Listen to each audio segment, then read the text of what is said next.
there's a side to me you don't know. Different to the child with the smiling photos. Made some decisions, some wrong, some right. Now strangers for my number when I'm sleeping at night. I was paid a healthy bounty for Ringo and Curly Bill, and realized there was real money to be made. That's why I went after Henry Plummer.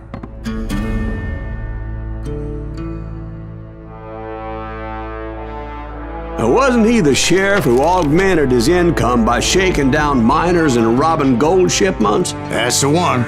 Oh yeah, I remember him. He ran that gang of thieving outlaws called the Innocents. So it's true that you went toe-to-toe with him? Indeed I did, son. Indeed I did.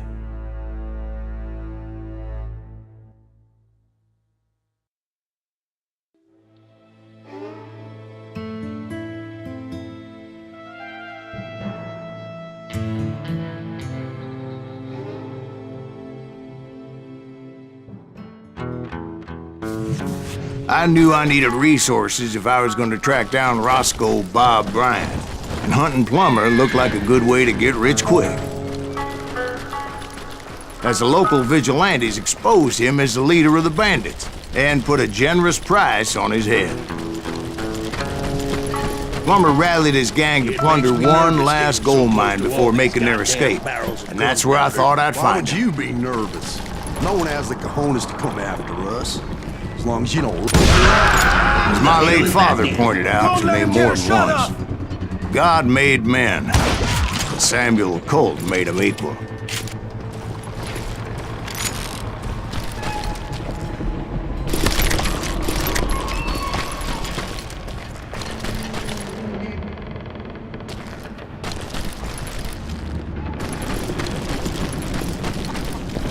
I knew that dynamite wasn't mine, so I decided the polite thing would be to return it. It was the biggest gold rush since Sutter's Mill in '48. Unfortunately, prospectors weren't the only ones drawn to those riches. There were thieves and killers, robbing travelers and hijacking gold shipments. Like those that ran with Plummer. Some were just regular folks I knew from town, drawn by greed and easy pickings. Charlie Crow, the blacksmith. James, who worked in the stable. Sam and Jeremiah Barber, the butcher's sons. Plummer had a lot of men on his payroll, a hell of a lot. That son of a bitch pretended to protect the public with one hand while stealing them blind with the other. Of course, the rest were veterans of the Civil War. Stone-cold killers trained on the bloody fields of Shiloh and Antietam. He set up a defensive perimeter which I had no idea how to breach. Dangerous, desperate individuals. I was outnumbered and in way over my head. But I was too damn stubborn and stupid to realize it. I thought I was some kind of hero. I finally made it past and headed on to meet my destiny. But first, I had something I needed to figure out. I had a few ideas on how to get into that mine, but once I made my decision, I knew there was no turning back. So my first thought was to enter the nearest mine portal.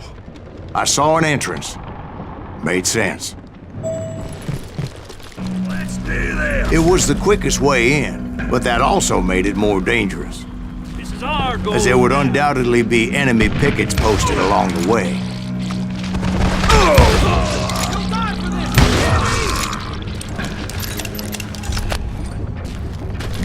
Come out, you yellow bastard! Besides, once you enter a mine like that, it's easy to get all turned around.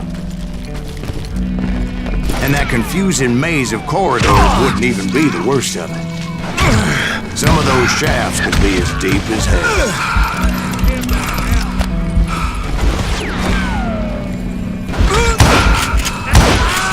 A single stumble or misstep can easily end in a deadly plunge to oblivion.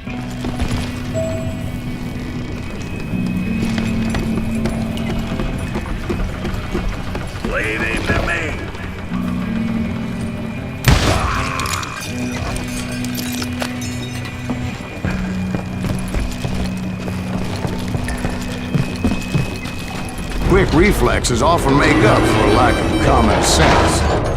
Luckily, I was never one to be easily bushwhacked. I would just need to be careful not to blow myself to kingdom come.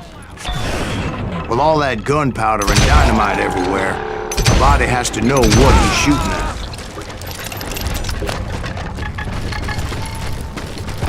One wrong bullet could have turned that mine into a dad-blasted tube.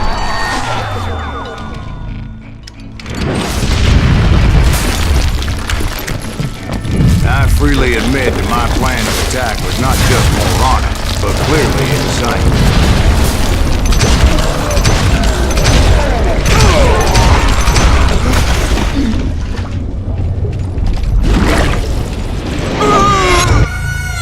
It's a good thing that I abandoned that ridiculous plan before I even tried it.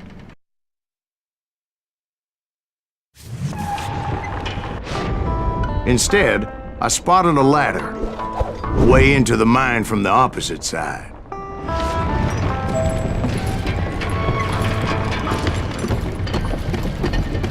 It was a long way around, but that approach seemed more sensible at the time.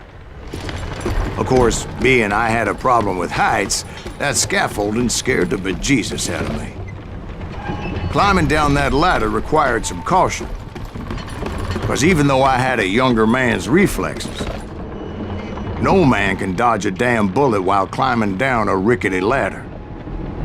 I needed to make a leap of faith. I was determined not to give up, however. As Sheriff Plummer seemed quite a despicable character. When the vigilantes discovered what the sheriff was up to, people were outraged. That 10,000 they put on his head would go a long way to helping me find old Bob.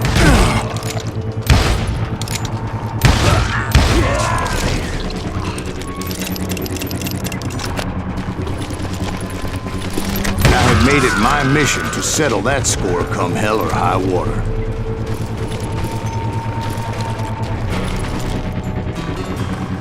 But first, I would have to make a choice. Take the elevator or climb the ladder.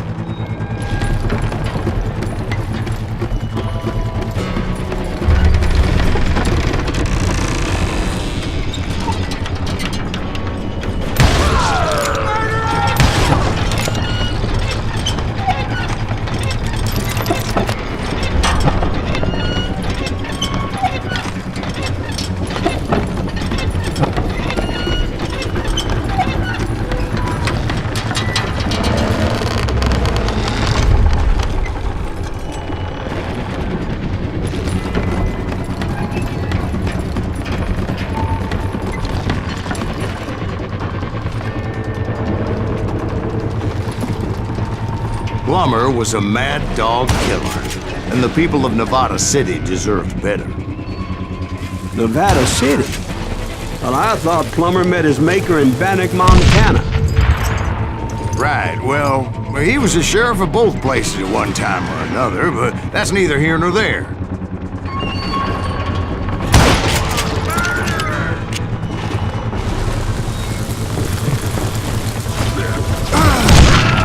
The point was, taking him down would save a lot of lives, including my own.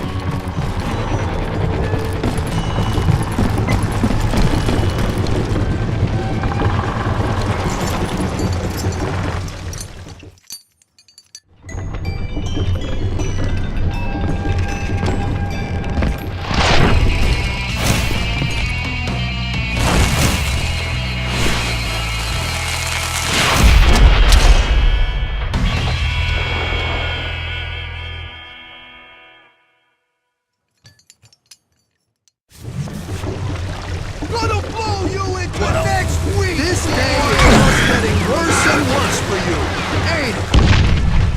Henry Plummer was clearly unhinged, and I could see right away that this was gonna take some doing.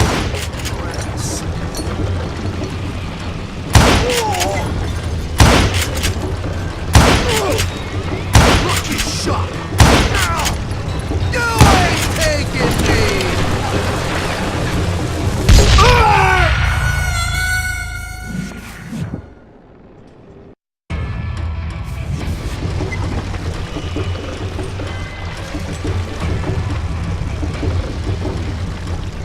gonna bury you in a million pieces!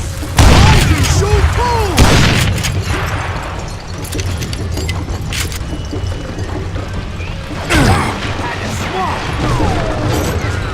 They're gonna need a dustpan to pick you up!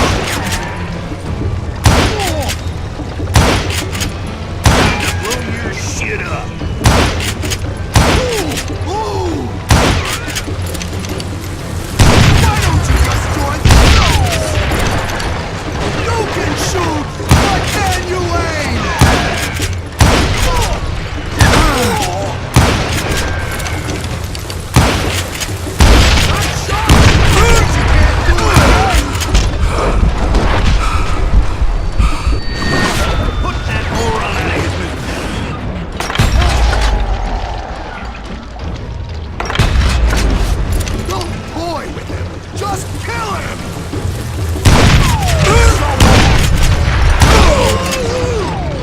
So that's how Henry Plummer died.